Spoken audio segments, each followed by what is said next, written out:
heure, ouverture des quartiers. C'est comme ça chaque matin. Notre visite est encadrée par le directeur de la prison. «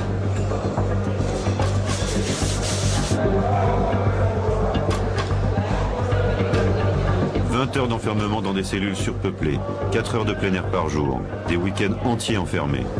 Pas de travail, pas de soins, des épidémies de gale qui se propagent. Ici, les conditions d'incarcération sont dures. »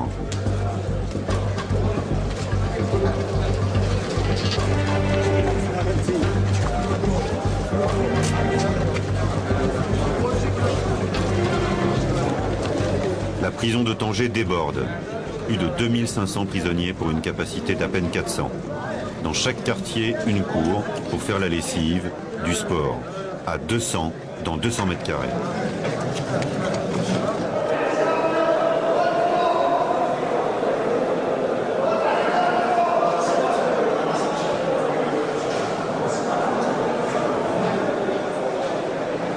Dans les couloirs désertés du quartier M, nous rencontrons Sébastien. Il vient d'être arrêté, une semaine plus tôt, pas encore jugé. Il a 25 ans. Qu'est-ce qui t'arrive? La douane, ils ont trouvé 95 kilos dans ma voiture.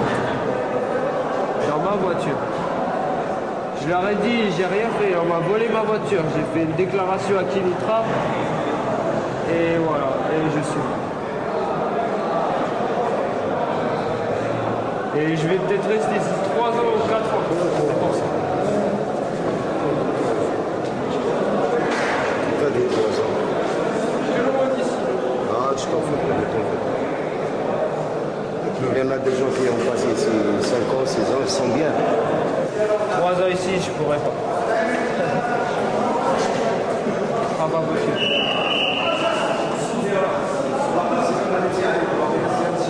J'ai jamais vu tout ça. Jamais j'ai vu des gens comme ça.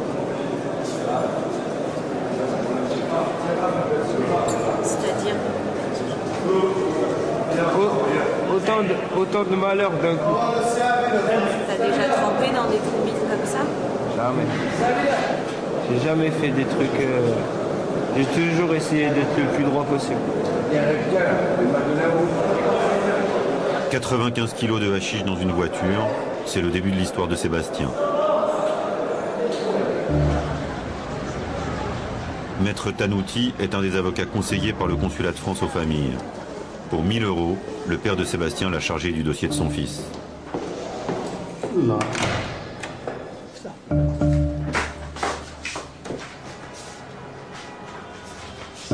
Il y a un certain Mounir avec lequel il s'est rencontré à Kenitra, une ville marocaine. Ce type lui a dit, vous êtes de Toulouse, moi aussi je suis de Toulouse, est-ce que vous pouvez me prêter la voiture pour une journée, je vais faire une quoi? Bon, mon client, il a dit non, non, non. Et après, il lui a laissé la voiture. Elle est restée chez lui entre le 9 et le 10 du mois de juin.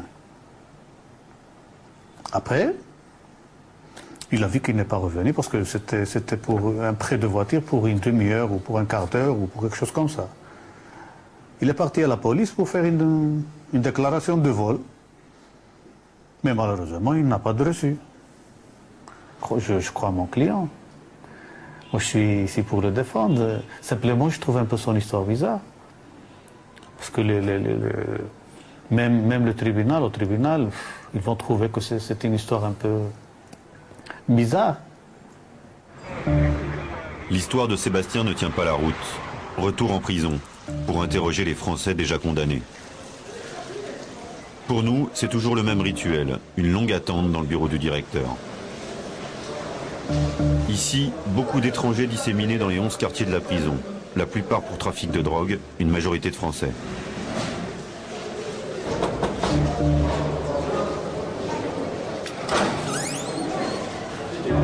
Nous sommes sous escorte serrée.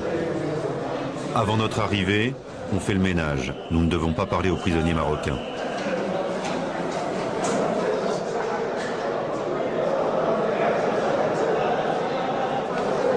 Nos interlocuteurs seront triés sur le volet, car certains quartiers nous sont interdits.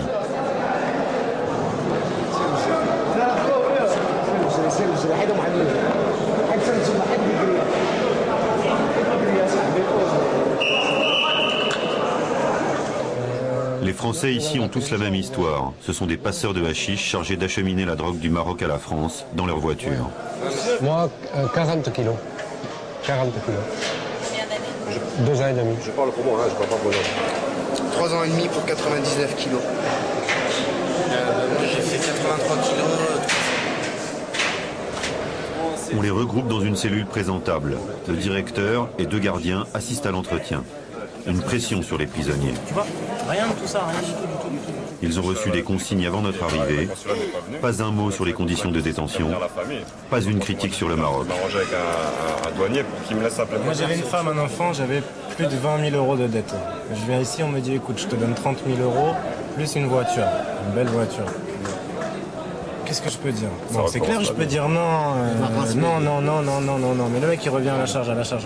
Tu te rends compte là, en 15 jours, tu pars 15 jours avec ta famille ici en vacances et toutes tes dettes sont remboursées. En 15 jours. T'as rien à faire si ce n'est conduire une voiture. C'est pas moi qui mets la drogue dans la voiture, c'est pas moi qui paye ceci, cela, non. J'ai juste à conduire la voiture et je touche mon argent. La tentation est forte, elle est extrêmement forte, surtout quand t'es dans la merde en France. Vraiment. Vous savez, une prostituée, vous lui demandez pas si elle aime ça. Hein. On sait que c'est pour l'argent. Les gens qui font du trafic de drogue, c'est pareil. Surtout quand ils sont pas consommateurs. Vous l'avez tous fait pour l'argent? Moi j'avais beaucoup de dettes de l'État, moi. Des dettes de l'État, j'en avais des masses. C'est simple, quand on vous dit que vous faites un voyage pendant 2 semaines, je te paye les vacances, je te paye l'hôtel, je te paye la nourriture, je te donne tous les jours une laisse de billets pour que tu t'amuses pendant 2 semaines, tu as juste à conduire pour remonter en France, arriver en France, c'est 20 ou 30 000 euros. Voilà. On est content, hein, 2 semaines de vacances, c'est des mecs comme moi qui voyagent pas beaucoup. Moi c'est la première fois que je quitte la France, maintenant ça fait 10 mois que je suis pas revenu. C'est vrai qu'on savait pas que c'était aussi difficile de passer les douanes. Parce que Et ils sont bien aidés aussi par... Ils sont bien informés à mon avis. Ils sont bien informés, voilà. Ils viennent à l'endroit où c'est, ils prennent le tournevis, ils placent la carte par hasard. Le mec qui vient directement sur ta voiture, à l'endroit où tu as le hashish sans faire le tour de ta voiture, il vient directement à l'aplan qui casse tout. On ne dit pas qu'il a été bien... Le risque de casser une voiture sans savoir... c'est un coup de balance en parenthèse. La plupart d'entre nous, à mon avis, c'est des gens qui ont envie de dire, et ils savaient déjà en arrivant qu'il y avait déjà de la hashish dans la voiture. Il y en a d'autres qui ont fait ça un peu grossièrement. Je veux dire, moi je savais pas exactement, donc... En fait, je suis passé à la frontière avec 350 kilos d'hachis sur le corps. Normal. En pensant qu'il avait une cinquantaine de kilos cachés dans la voiture. L'histoire du passeur commence donc en France, mais aucun des détenus ne voudra parler de ses commanditaires.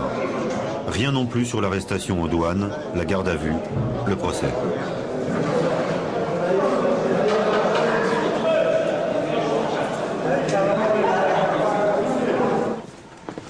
Marc a été recruté par des petits dealers qu'il connaissait de vue. Il a fait 2 ans de prison au Maroc, il témoigne à visage masqué, par peur des représailles. Je connaissais quelqu'un qui m'en a parlé, moi je me suis engouffré, hein. Tu vois, j'en demandais pas tant.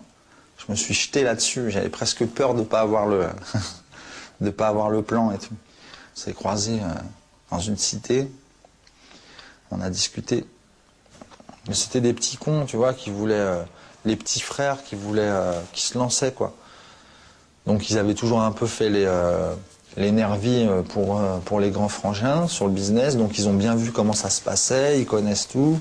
Donc maintenant c'est leur tour, ils se prennent une cage d'escalier et puis ils font leur beurre tout seuls, comme des grands. Par sécurité, tu vois, ils disent rien pour que tu aies l'air du parfait couillon à l'abruti de service que tu es d'ailleurs. Donc on dit juste combien tu gagnes. On t'a voilà, dit on dit juste combien tu gagnes. Ouais. Et combien tu devais gagner sur ce passage 100 000 francs, 10 briques. Port de Tanger, en face, l'Espagne, à seulement 14 km. Ici, l'été, un ferry toutes les heures. 5000 véhicules en transit chaque jour. C'est dans ce flux que les passeurs tentent leur chance. C'est ici qu'ils tombent, à la douane, juste avant d'embarquer. L'été, il y a une arrestation tous les jours. Nous proposons aux policiers de filmer leur travail. Très vite, un suspect français est repéré au contrôle des papiers. Les policiers nous contactent avant même d'avoir commencé la fouille. Ils savent. Toutes les équipes policières et douanières sont mobilisées pour trouver la drogue.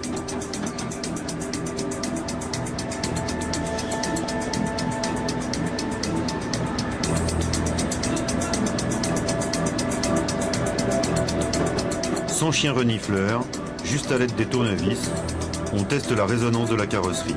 Tout y passe. Le moteur, le réservoir, le pare-choc, le bas de caisse et enfin l'intérieur du véhicule.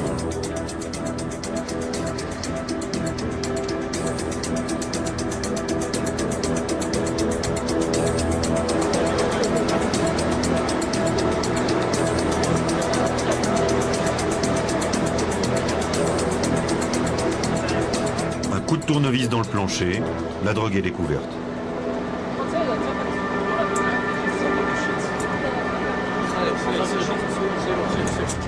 Non, le plancher. Le plancher, le double fond. Paul a 47 ans, il est père de famille, employé municipal. Comme lui, chaque année, 55 Français sont arrêtés au port de Tanger.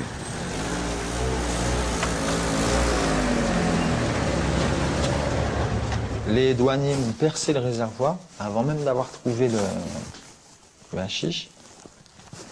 Ils ont percé le réservoir. Donc quand un réservoir est percé avec un coup de tournevis et un marteau, ton véhicule ne repart pas. Je me suis dit là, ça y est, en fait, je suis baisé parce que s'ils cassent mon véhicule avant même d'avoir trouvé le truc, c'est qu'ils savent qu'il y a quelque chose. Ils me percent mon réservoir et il n'y a rien dans le réservoir. C'est extraordinaire ça quand même.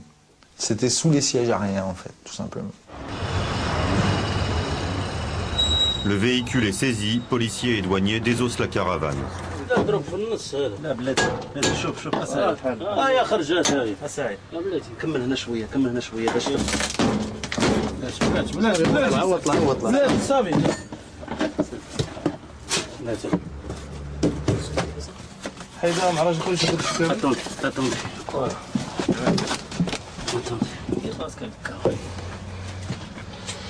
amenez-le s'il vous plaît pour qu'il voit ça. J'ai le cœur malade. Voilà, monsieur. Voilà la porte.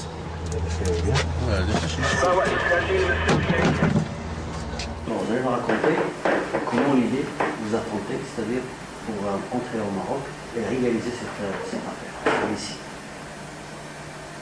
Au commissariat du port, nous assistons à un interrogatoire courtois en français. Moi j'étais en fait assis par terre, tu vois, les mains dans le dos, les pieds et les mains liés dans le dos et les pieds liés devant, comme ça, un peu en position du fœtus. Les yeux bandés, tu vois, il m'avait mis une cagoule sur la tête. Puis ça frappait, quoi. Devant la caméra, pas de violence bien entendu. Rien non plus sur les renseignements qui ont permis l'arrestation. Juste une intuition. Les caravanes sont les spécialités des Français. Il y a beaucoup de Français qui viennent parler avec les caravanes. C'est pour cela qu'un Français dans un caravane, tout seul, il y a les voitures légères. Si vous avez constaté, il y a les affaires des bébés, des enfants, et lui il est seul. Donc qu'est-ce qu'il fait ici?